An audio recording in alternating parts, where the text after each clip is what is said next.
Hello and welcome to our conversation on Naturopod Live. This is a conversation platform for education leaders to share experiences and ideas that inspire each of us to envision what's possible and put that action behind inspiration. My name is Bridgitte Alomes. I'm a mother, a dancer, a nature lover, and the founder and CEO of Naturopod. Our mission with Naturopod is simple: to ensure every learner and educator has a practical, healthy, and sustainable environment to learn, enabling them to reach their full potential. Firstly, I would like to acknowledge, and my apologies if I mispronounce, the Kwanung, Songhees, Esquimalt, and Waisanich peoples on which traditional territory I am live streaming from today. Today, we'll be having a conversation with some special guests around how open-ended learning environments can be used to deepen the learning experience. We invite you to join the conversation by commenting or providing questions in the chat box, and we'll address them as we go along or follow up with you after the conversation today. I'm delighted to welcome today's guest, Alana Gelnick. Welcome, Alana. Thank you so much for having me, Bridgitte. I'm so excited to be here. Yes, we are very excited to have you as well. Alana is the Associate Principal of the Early Learning Center at SAR Academy, a modern Orthodox day school in New York. A busy mother of three, it is clear her heart is in everything that she does. We first met and heard from Alana back in January of 2020 as she was looking for play lofts. From our first conversation, it was clear that we had values alignment around student-centered spaces. She has a very clear vision from the very beginning. Flash forward to this time last year, and SAR has a beautiful new school, and I had the privilege of hosting a virtual workshop training session with your team of educators last summer, which I really wanted to do in person, but soon enough I'll be able to come and visit you in person. Now that you've been in the new space for a year, and here we are, we're really ready to hear more about what you've learned along the way. So welcome and thank you for being here, Alana. Thank you so much. So Alana, can you introduce our special guests backstage, Rosie, Goldie, and Sherry? Sure. We have far more interesting people here than me today. We have Sherry, who is a kindergarten teacher extraordinaire, and two wonderful, wonderful children, Rosie and Goldie, who are in Sherry's class. And we're so excited to have you and hear from you about what you like about school and about your classroom today.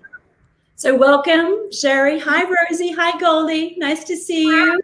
Hi, good morning. So Rosie, I hear you've been going to SAR since you were 3. What do you like most about school? I like going at the playground. I like going on the lofts. I like playing with my friends a lot. You like to play? Mm-hmm. Yeah, wonderful. And what about you, Goldie? I like to play with my friends. I like to go on the roof playground. Yeah, Bridgitte, we have an incredible playground that overlooks the Hudson on our roof. And it has some incredible climbing opportunities and running opportunities. And the kids really like it. Right, Rosie? Right, Goldie? You guys really love playing. I can see that. It's pretty awesome. Well, Alana, what I would love to start with is, you've got quite an inspiring story, and really, I want to learn a bit more about what led you to where you are today. Sure. So since I'm like 7, I knew that I wanted to be a teacher. I was sure of it. I remember telling my parents, and they were like, "Are you sure?" And I said, "I'm absolutely sure. I want to bring joy into the lives of people every single day. I want to learn and I want to grow." And my mind was set and made up from that moment on. I started with my eye on lower school, actually, 6, 7-year-olds. And that's where I started in SAR. And then there was an opportunity to take on the associate principal of the Early Learning Center. And I said, "Really? Like me?" And it was like love from the minute I joined the team. The joy in early childhood, the work of the teachers, the inspiration of the children. There's nothing better there's really nothing better. So I feel very, very lucky and privileged to come to work every day and to collaborate and work with everyone. So it's from the age of 7, you knew you wanted to do this. Yeah. And I haven't looked back. How many people could say that? Not a lot of people can tell at the age of 7. I mean, I thought I was going to be a professional dancer at 18, and here I am today. So, that's a really clear insight at the age of 7 you wanted to do this. So that's very powerful. What about you, Sherry? When did you know this was your path and your journey ahead? Also very early on. Really? At the age of 12, we had a new baby in the home, and I couldn't be more than just a few feet away from him. Then, into the world of babysitting, camps. I've always been around kids. I adore kids, and I'm sorry, grown-ups kind of bore me. Children are amazing, right? We have so much fun all day. I mean, what could be better? Yeah, and I'm hearing from Rosie and Gordy, they just love to play all day. So what could be more fun about that? That's wonderful. So Alana, you've been really instrumental in creating an exceptional team of educators at SAR, and we're curious to learn more about how you've done this. If you could share, what is your secret sauce how you've created that? Sure. So I really have collaborators in the teachers. So it's not a top down, here is my vision, carry it out. It's many conversations that are inspiring. I feel most lucky because we have a community of learners in all of us. And I think something I've worked really, really hard to do is to create an environment where everybody could take chances and try new things. And if you fail, that's great. And we could talk about it and we could reflect together. I think something that my colleagues also help me to do is push, right? We've been doing something a certain way for a really long time. Let's reflect. Let's think about it. Is there something we could add? Is there something we could shift? And I'm really lucky to have teachers who think that way and who see the sky as the limit. There's nothing impossible. I have a pad on my desk that says think big. It's our mantra. It's what we try. It's think big and listen to small. And it really is, the details matter. The details of children matter most. And then to think about so how can we use that? How could that help us transform what we're doing? Did you say think big? But big. Wow. Yeah. When you run a school of 250 children, and this year we have 18 classrooms, right? It's a big place. You could get sucked into the details, right? I need to get this done. I have a to-do list. I do have a to-do list, but you have a to-do list and you could really lose track of the big mission and vision. Which is at the center of everything we do. So I remind myself constantly to keep thinking big, to keep that mission alive and, what I'm thinking about and what I'm working towards each day. Right. So Sherry, when you hear Alana communicate think big and to keep that mission alive, how do you embody that? How do you translate that into your daily practice? Alana challenges us every day. She's not going to let us just rest on our laurels. We're going to change. We're going to try something new. We're going to do something completely different than we did the year before. And I think that's amazing because the children we have this year are different than the children we had last year, and we're different, and the world is different. So every year we try to do more. We try to think bigger. Wonderful. It is really a daily practice, right? To be challenged and just think about what did I learn yesterday and how do I take something new into today? And how do I, really move forward in that direction, not get stuck in those kind of ways. So thinking about the future learning model, Alana, is there a learning model that you actually strive for? And yeah, go ahead. Sorry. Yeah. we're a constructivist preschool. So we're a progressive preschool that believes in learning by doing, right? So when you hear Rosie and Goldie describe play, we believe that that's the work of children. Right. That's how they learn. We're facilitators, right? And we listen to what they're doing and what they're interested in. And we think about like, okay, how can we push that forward? So yes, we're inspired by Montessori, and yes, we're inspired by Reggio, but for us, it's about learning by doing. Maybe we should ask Rosie and Goldie what they think about what they like to learn.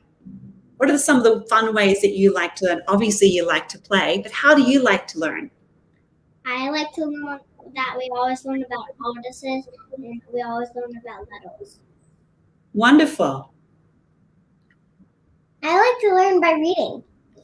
Oh, you like to learn by reading. Wonderful. Is there a special place that you like to read?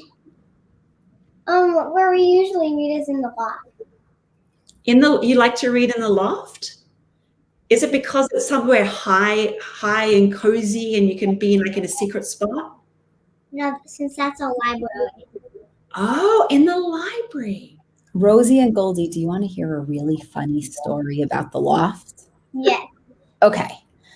So you might be wondering why we have lofts in all of our classrooms in SAR. Okay, so when we started building the Early Learning Center, I was thinking a lot about the furniture in this place, right? How is it going to inspire learning? And there were like so many things to see. And nothing was hitting it. Nothing was hitting it for me. But then I saw a loft online that I fell in love with. And I tried to figure out where it was from, and I couldn't. So guess who I went to? I went to Maura Shari. I went to Shari, and I said, Shari, I need your help. I saw this loft, and I love it, and I can't figure out where it's from. And you know what Shari said? I'm on it. Shari came in the next day. Bridget, do you know the story? I do, yes. Shari came in the next day. She said, I found this company. It's called Natural Pod. You have to see all the furniture they offer. And from the moment I went on the website, I knew that we had found furniture to inspire our learning, to open it, and it started the process. But that's why you have that loft. You have that loft because Maura Shari found it and Bridgette's company built it. In our class, it's not always a loft. Sometimes it's other things. What does our loft become? Sometimes it's apple orchards. Sometimes it's a plane. An apple orchard or a plane? Sometimes it's upstairs when we're playing family. So we used it as apple picking. We used it as a ice skating. We used it at a honey shop. So, I have a video on the red floor that shows a little bit of how you've used it in the past. It might seem crazy what I'm about to say. Sunshine, she's here. You can take a break. I'm a hot air balloon that could go to space. With the air, like I don't care, baby, by the way. Because I'm happy. Clap along if you feel like a room without a roof. Because I'm happy. Clap along if you feel like happiness is the truth. Because I'm happy. Clap along if you know what happiness is to you. Because I'm happy. Clap along if you feel like that's what you want to do. Bring me down, can't none bring me down. The love is too high to bring me down. Can't none bring me down. That was amazing. Another way that you're using the loft in your space. You guys are very inspiring. I've never heard of an apple orchard before. That is something completely new that we'll add to the list. So thank you for sharing that. That is really, really quite special. I was dancing in the background. Was anyone else dancing in the background? Yes, absolutely. So Alana, I know that being a busy mom of three and running, a wonderful learning environment space. And I say that because everybody that's impacted by the space that walk in there, the children, the parents, the community, the educators, that's a lot of vision to hold. So when you think about, the days ahead, what do you wish you had more time to think about? Yeah. I just wish there was more time. When I think about our students, right, and we're finishing up school in a week, they've grown so much. We've delved deeply into so many things. And I'm sad to see it end. It will continue. We have a few months and we certainly need them. But I think the time to engage with children, the time to engage with parents and families, the time to engage with teachers and to talk, right? So much of it comes from the conversations. It's not about me in bed at night. Sometimes my best ideas are born there, but then it's about bringing them back to talk with people. And then you sometimes run out of time. The good news is that there's more, right? It keeps going. It's cyclical. But time would be really helpful.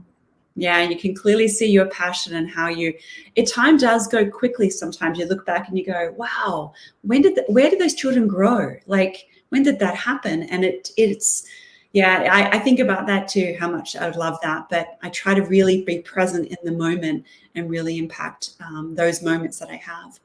So Shari, I would love to ask you about how, and what would you want another educator to know about whose work, like in terms of how to engage students in more meaningful ways? If you were to share some wisdom with our community, what would that be? Listen. You have to listen. They can be, it could be wintertime and they could all be talking about how they wish they went ice skating. So we made an ice skating rink, right? They have such fantastic, amazing ideas. Sometimes listening, will give you some insight into some underlying things that you should know.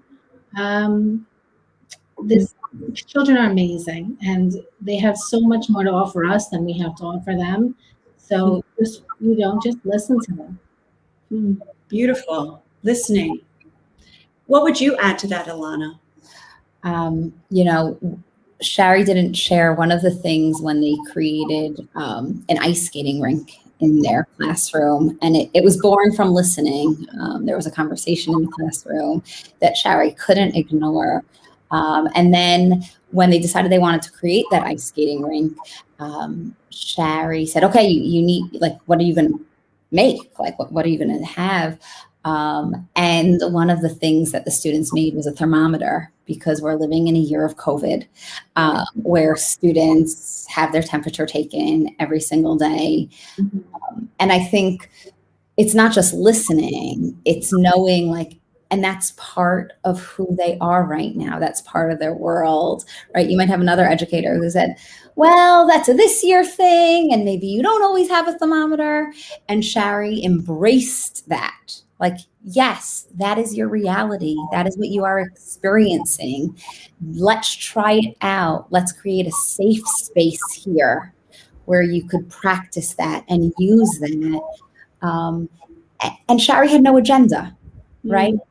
It's letting go of all the things that you think you could create, and then having the students build ideas, talk, communicate, collaborate, shift their ideas, shift their thinking, right? And then moving forward with them. I will just interrupt. A little bit of an agenda. The point is to sneak the curriculum in. So when we made our ice skating rink, the children, they wrote the signs, and they were in charge of the cash register and the change. And so, using these amazing experiences, and that's where the teaching comes.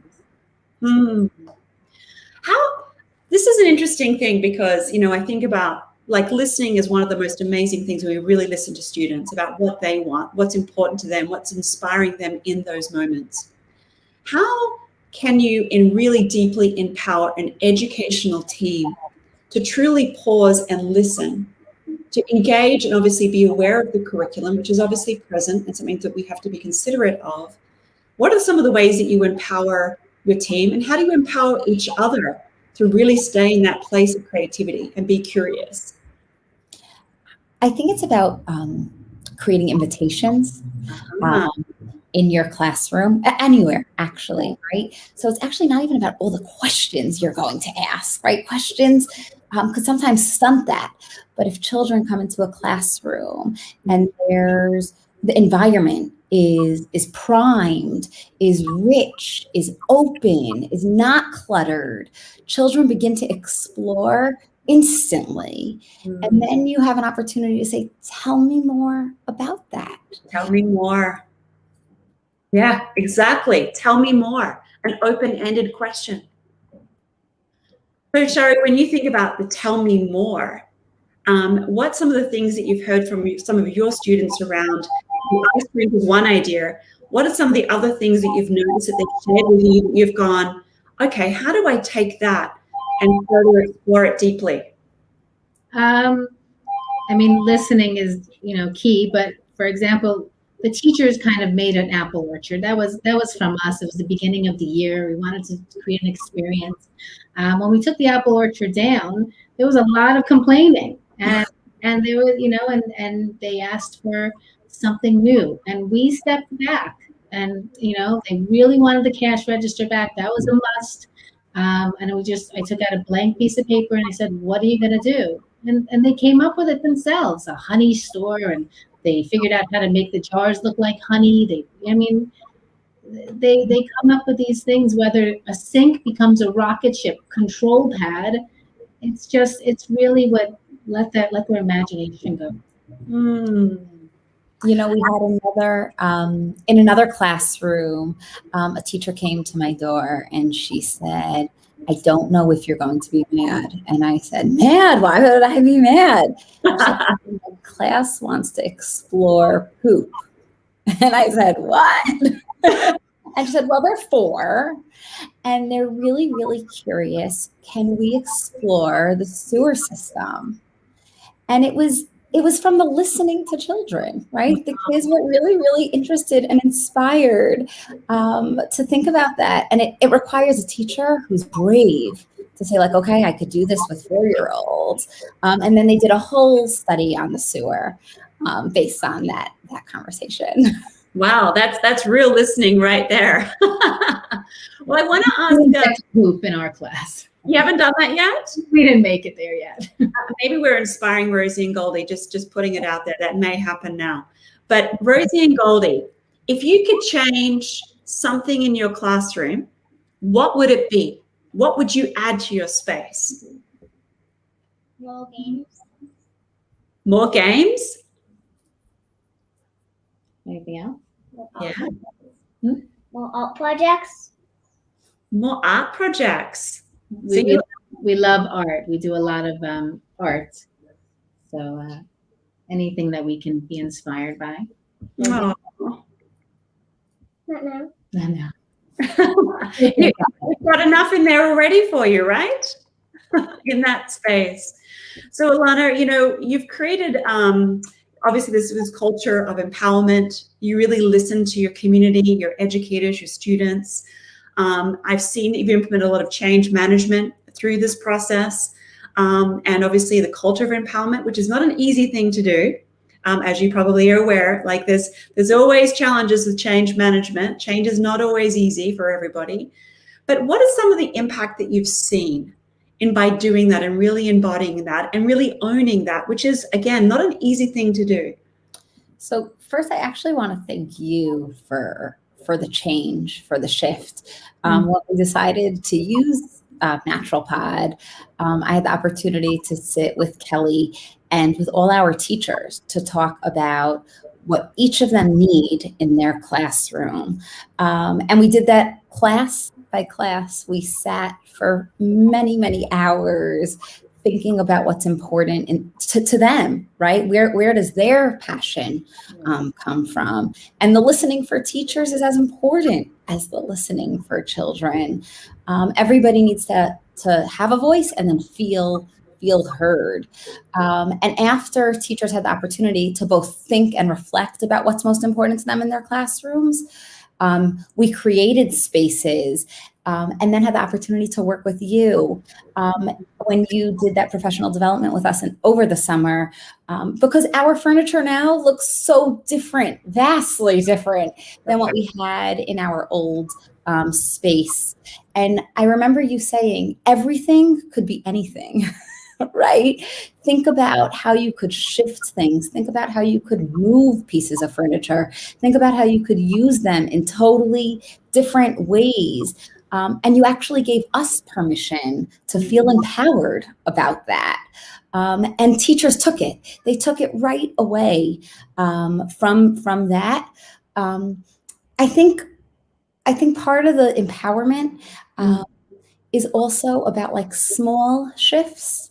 Nothing changes overnight, right? So we're all working toward a shared vision. We're all working towards something together that unites us. But it comes like slowly, and you have to celebrate like all the pieces of it, right? So small things matter. They're measurable. They should be noticed. They should be acknowledged. And then you work like and propel each other forward. Really, I'm really hearing listening, patience, many voices, feedback. And I think about that for you, Sherry, like, really being involved in that process and having that sense of ownership as an educator of a space. How did that feel for you? I mean, first of all, having a, principal who's just says go with it is, key to just doing whatever. But yeah, I mean, we go into this classroom, brand new furniture, but it's not something specific, and it shouldn't be. It should be just something there to promote imagination and to promote all these amazing ideas and learning and growth. And it was a fantastic feeling to start this year with a blank slate in so many ways, with the children, obviously, but also with this beautiful classroom. Right. The children, we saw it in their eyes as well, through their eyes, because it was new to us. And we spoke about how it was new to us as it was new to them. So what do we do with it? Where do we put things? What makes sense? And their input was just as important as ours. That's right. There's multiple voices in these kind of collaborative approaches, from holding the leadership that you do so beautifully, Alana, and I really resonate with your passion, because that is something that is very infectious. And when you have that, I think about the artwork behind you, and I keep seeing the word love, and I know that you love what you do, and I can see that it goes down to the educators and even the students, and how they connect to the space. And when someone really loves, and I'm meaning that in a holistic way, love something, they care for it differently. They relate to it differently. They're allowed to speak up and develop that confidence in their learning space and go, you know what, I want to make the loft into an ice rink. Well, is it going to be slippery? Is it going to be cold? Right? Like, what are sort of the things that the children are seeing, and to not squash that moment. So those moments, I think about that from a vision perspective and from an educator point of view. I see that you really embody that. Are there any other examples that you think about in terms of, when you look back at the process and you think about the engagement that you had with your educators, is there something that you would do differently in the future? So there's always ways you could tweak things. Always. My answer was, no, it was perfect. That just wouldn't be true. I think that I would have loved to have more time in person together before we welcomed students. I work with the most incredible people who, when we shut down, I think it was March 2nd, we were the first school in New York to shut down. We had no idea what would happen next. We were at the forefront of creating a virtual schedule for our youngest students while building this building. I would have loved to have like more time to like sit together, to think through all of our environment, because our classrooms are one piece of our environment, but the hallways are everything, right? Everything makes up environment. So our hallways, our outdoors, and what role that plays. This year we spent a lot of time in the woods, which we've never done before. I don't know why, but we've never done before. And bugs became like pets, in our classrooms. So much so that every classroom then kept saying like, what living things could we bring into our space? Children were caring for the ant, like they were caring for the beetle, like they were caring for the ladybug. Shari's class actually had chicks in our classroom, right, Rosie and Goldie? Tell us about it. How many chicks did you have, and tell us more? We I think 8 hatched. 8 hatched, but we had 12 eggs, and I don't know, but I think one of the eggs, it wasn't fertilized, so it was just like, and then another egg, and then when Tricky was in the incubator, it just cracked the egg. Did you get to hold them? Yeah. Yeah. How did they feel? They were really fluffy. Did their little feet tickle your hands? Yeah, they feel really like weird. They're very soft, but it's like it wasn't feathers. It wasn't feathers. It was down. It was down. There we go. When you explain the experience of holding a chick, I can totally imagine that. And I imagine the feelings of doing that. So thank you for sharing that with us. Sherry, I wanted to ask you, and this is one of the things that, Alana, you just touched on, like the human connection, the touch points, how we really support each other. And I would wonder, Sherry, if you could share with us, like, what would you want another educator to know about caring for oneself in order to support our students? Are there some kind of creative ways that you care for yourself in order to support your students that you could share with others? Definitely. It's crucial. You have to support yourself. You have to have people who support you, and luckily we do. Whether it's little things like the administration surprising just the staff with goodies, or it's going home and taking a minute and breathing deep. You have to come in every morning and be ready, and for these guys. So it's crucial. I mean, you come into a building that's all children, the smiles, you have to smile, but you have to feel it. Right. And we do. It's a happy environment. I think it's very important to be able to come into work and be excited to be here and feel like you're ready to go, and not that you're exhausted, and not that you're burnt out. And maybe part of maybe the changes that we do help with that, right? Taking on a whole new exciting project is invigorating, and it just gets you excited to do something new. But it's very important. Wonderful. Yeah, something that is coming up for me like over and over again when I hear Shari talk is like the joy, engagement, energy. Bringing the joy, I think, is something that it's not measurable, but you could feel it, right? And it's not about just putting a smile on your face. It's about what is joy? How can I bring myself joy? How can I bring other adults joy? How can I bring children joy? And it's through that energy that you could change the world, right? Or that you could provide children the opportunity and the agency to create and to build and to think. Mm-hmm. Well, I think about that, and I think, when both Goldie and Rosie share that, one of the most favorite things to do is play and be on the playground. And I think about adults. Why do we stop playing, right? First of all, and how do you both play? I didn't stop playing. You don't stop playing. So tell us more about, how do you play? Like in your time when you get to play, what do you do? I love games, and I love puzzles just as much as them. I don't know who was more excited for the chicks. It was exciting, right? It was amazing. But we get down, and playing is the number one. Playing is conflict resolution. It's turn taking.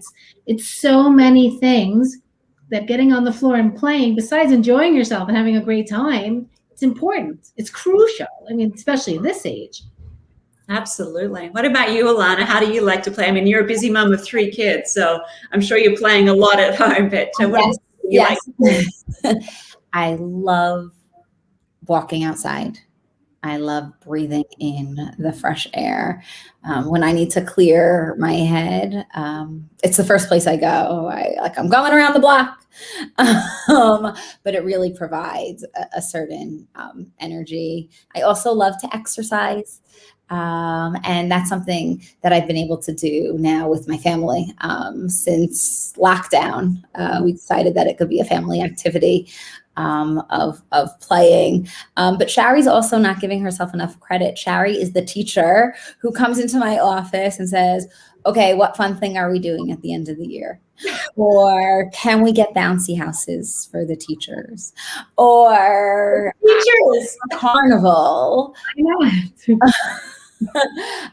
So really like finding your inner child and not taking yourself too seriously, right? Being able to laugh together, fall down both literally and figuratively, and to get back up with people you trust and have relationships with is all part of that playing. Wonderful. Thank you. Well, I don't stop playing either. I can't. Like I'm totally a kid at heart, and I love to dance. I love to be in nature as well, which I alluded to before.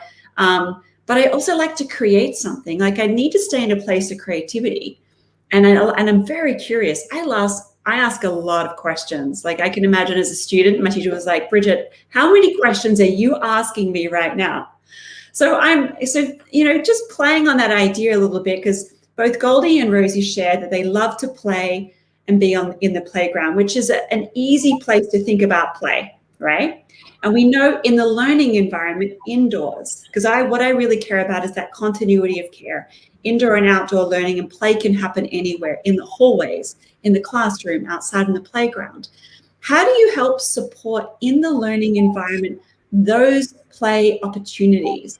Is there a way that you've helped to bring that to life besides listening to the students? Is there another way that you can offer some support or guidance to that for our community today?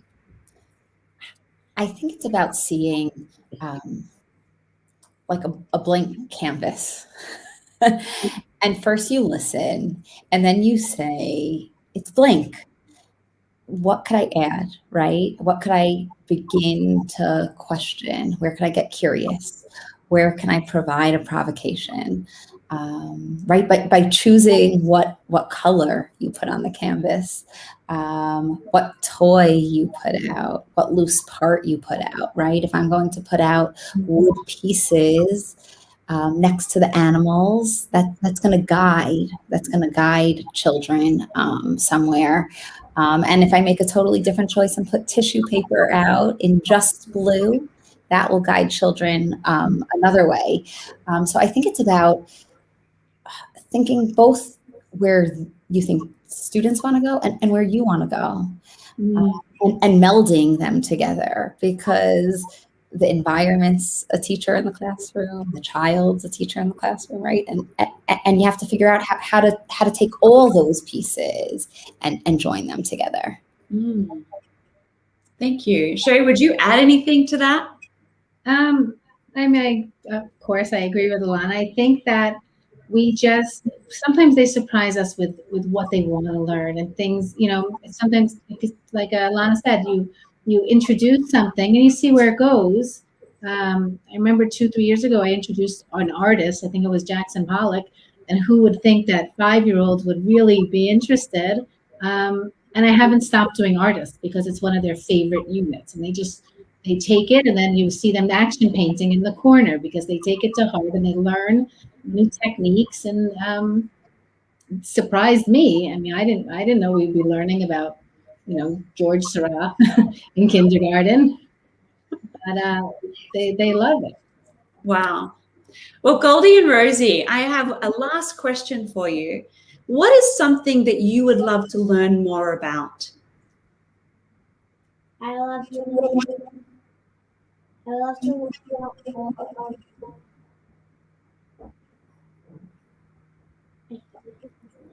Think about it. What about you, Rosie? I want to learn more about artists. More about artists. Wonderful. Go ahead. I was gonna say I want to learn more about a lot of. I want to learn about all the letters again, because I love learning about letters a lot.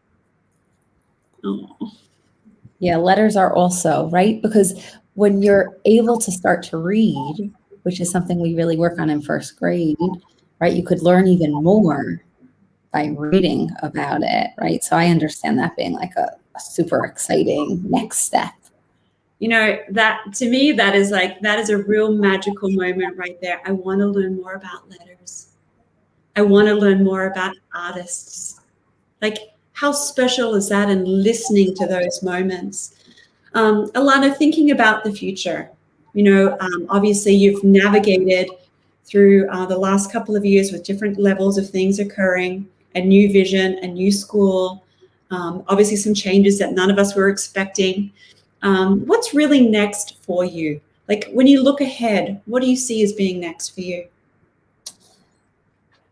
I think something that's come up a few times this year for us is about differences, thinking about different members of our society, who we know about, who we don't know about, and thinking about how to bring lots of different people into our classrooms, either by the read alouds we choose, or the dolls we have in our classroom, or the guests we have. One of the silver linings of COVID was the opportunity to bring people in on Zoom. Actually, we never thought we could visit fill in the blank. We never thought we could speak to anyone, and that's actually become, the world is open to us in a different way. And I hope to be able to think about that as we continue to have students in person in school, and to think about all people, and creating an environment of acceptance in our world. So really expanding your reach. That this opportunity is giving you a chance to go, how do I include more? Because now I can. Isn't that fascinating that the silver lining that we can see in opportunities like this? And I'm really grateful to hear that, because I feel the same way. We can actually connect in different ways. Yes, the human connection is something that we really value, and being with the children in person and enjoying them watch eating their fabulous lunch, and that bagel looks so good. I can't wait to come and try that. Yeah, I think that is something that, for me, I'm also feeling the same way. What about you, Sherry, when you look back and go, what has the silver lining been for you? Yeah, well, Rosie wanted to build on that a bit, because we had a visitor just this week come and join us. It was my uncle. He's an artist. Okay. Awesome. What's his name? Joey. Uncle Joey. Joey. Wonderful. So being able to bring in people who we may not have otherwise, and do a project with them, do something with them online, was amazing. There were a lot of very interesting pieces of this year. Well, some of them we want to get rid of right away, but there were a lot of pieces that I don't know, something we felt very much like a family this year. I don't know if it was bonding differently. It felt like we went through something together, and it just felt different in a good way. That's beautiful. Well, I want to reflect back on, because I think collectively we can really make a difference in the lives of all of our educators that are around us, the students that we impact, obviously our community and our parents that we support as well. And I really want to thank today, Alana and Sherry, and of course Goldie and Rosie, for really joining us and sharing your inspiring stories and wisdom, sharing some of the magical moments of the ice rink, the chicks, what else it could be, finding joy, to pause, to listen, to really empower, to walk more in nature, to start the morning with a smile. I think, Sherry, that's a small gift, just walk in with a smile. It doesn't take much to do that. And thank you again for joining us today. I really appreciate everything you've brought to us and our journey together, and I look forward to more in the future. Thank you so much, Bridgitte, for this opportunity. I feel like I could talk to you for hours. I know, and exactly. And we have to do this again soon. I really look forward to doing that. I want to thank our audience for joining us today and really hearing some of these ideas and hearing from our very first students, Rosie and Goldie. And thank you again for joining us. And also for those who are listening, follow us on whatever platform you're watching this on for our next episode. And I want to wish you all a wonderful day ahead. Please take great special care and find the magic in the joy. What's the magical moment you can find today? Take care, everyone. Thank you. Bye. Bye. Bye.